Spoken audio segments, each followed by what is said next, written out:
Welcome back to the channel. Thank you very much for joining in. And this is Enda Benson. I'm starting a new series of videos in relation to American politics and very recent history in America. So today we'll be dealing with American foreign policy. Now, every country, of course, has its own foreign policy, but American foreign policy is very interesting in that it actually has a global influence, has an impact on various countries all over the globe. If you take, for instance, any of the major incidents that happened in recent years, whether it be the Ukraine war or the conflict between Palestine and Israel, or any of the other events, there's possibility of Iran acquiring a nuclear weapon. There's also a tense relationship with North Korea.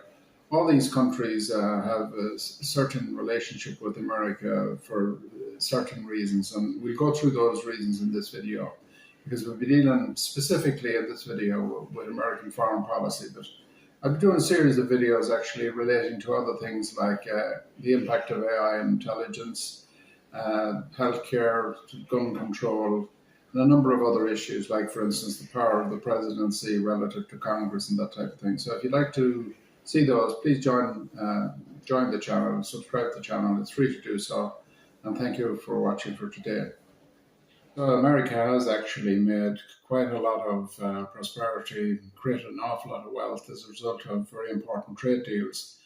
And the present situation where President Donald Trump is threatening about tariffs, and he's going to impose tariffs here, there, and everywhere, disrupt a lot of these trade deals. They're unlikely to happen. He might get some improvement, some marginal improvement with small countries like Britain and that, but he's unlikely to have any success in terms of trade relationships with China, or indeed with the EU or any of the other really major countries in the world that have very definite agreements with America in regard to these matters. However, we'll see how that will play out in terms of negotiations with other countries. And in terms of the courts in America, I believe this is a question mark over the legality of some of this stuff that's going on.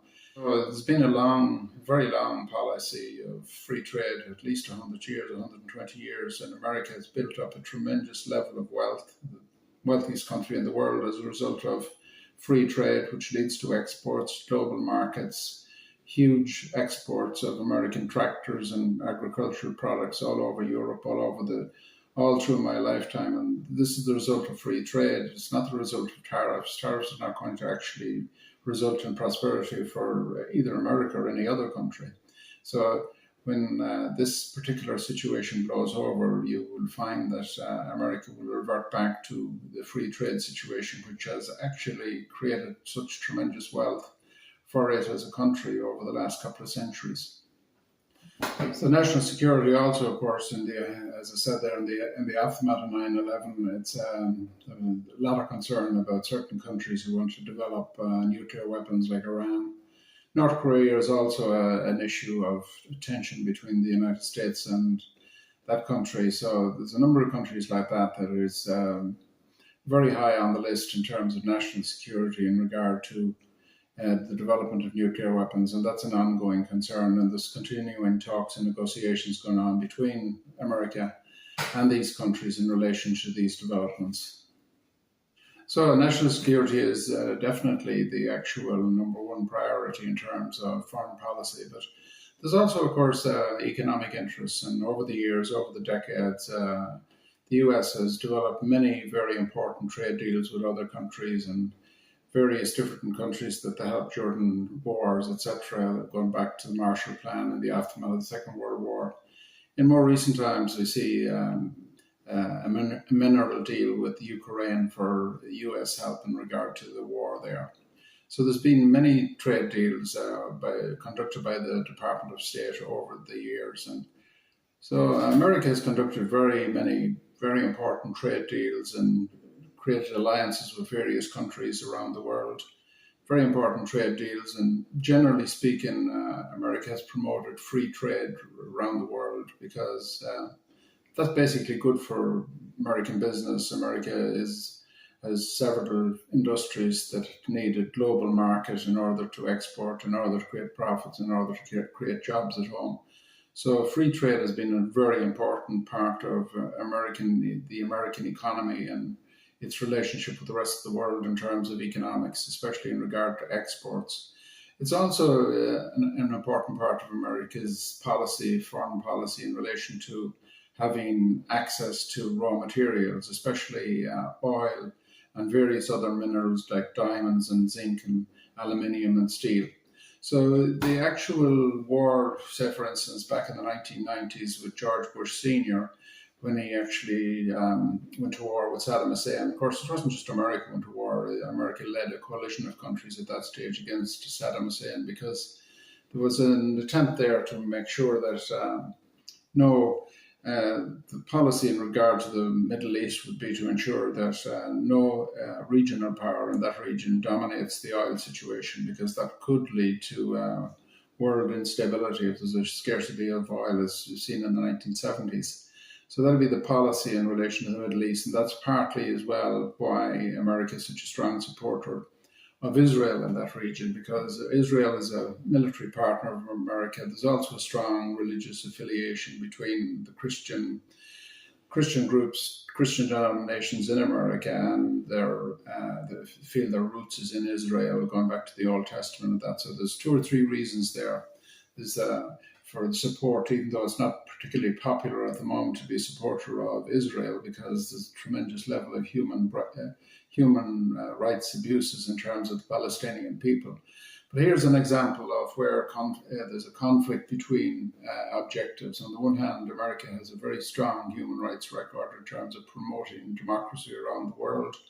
And on the other hand, there's a conflict here with trying to maintain an influence in a very important region in the Middle East.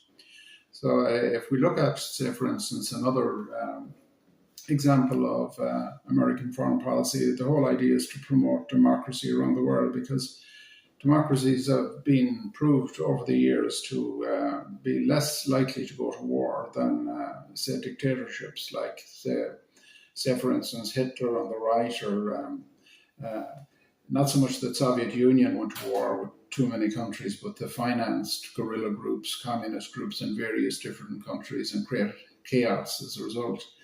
And therefore, these dictatorships, whether it be a left-wing dictatorship or a right-wing dictatorship, in the case of, say, for instance, back in 2011, Hillary Clinton made a statement to the effect, and she's Secretary of State, she said that the elections there were neither fair nor free. And there's a very clear indication there that it didn't have American approval of what was going on.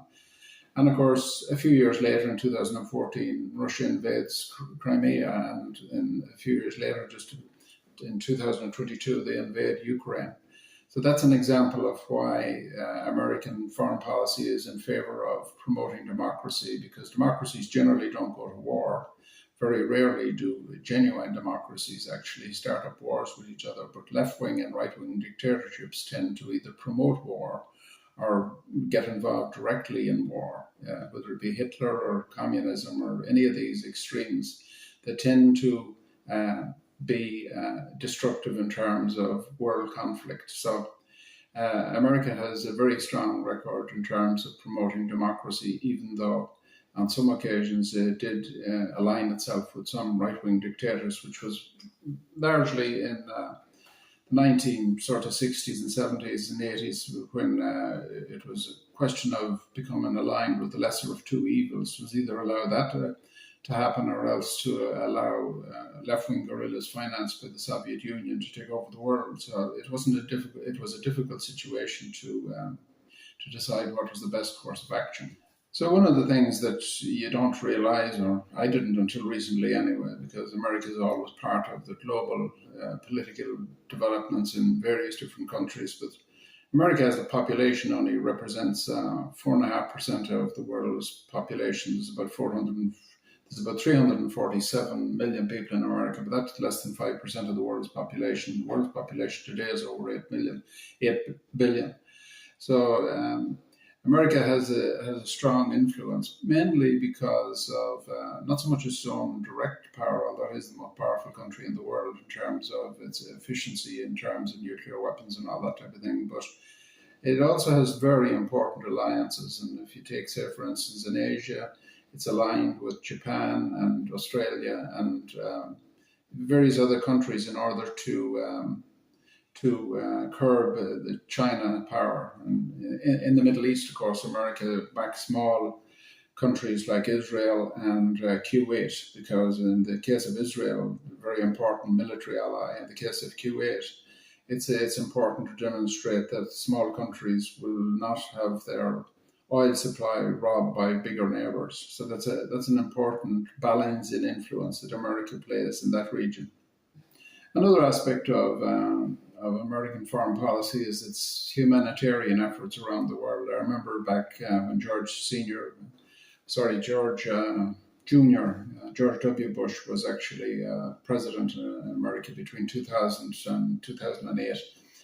He actually was involved in promoting tremendous levels, billions of dollars worth of aid to Africa in order to fight the AIDS epidemic. And that's very important work. And during the Trump presidency, President Trump actually encouraged the scientific community in America to share their knowledge and cooperate with various different organizations and scientific groups around the world in order to develop a vaccine. There was billions spent on the development of that. So these things, humanitarian efforts by the United States, also tends to have a very good effect in several countries, but it also is designed to create goodwill towards America. And by and large, America has very strong relationships with 97% of the countries of the world. And there's 3 or 4, North Korea, possibly China, and Iran. Palestine situation is a very difficult situation, but Israel, very difficult to influence or to restrain at the moment.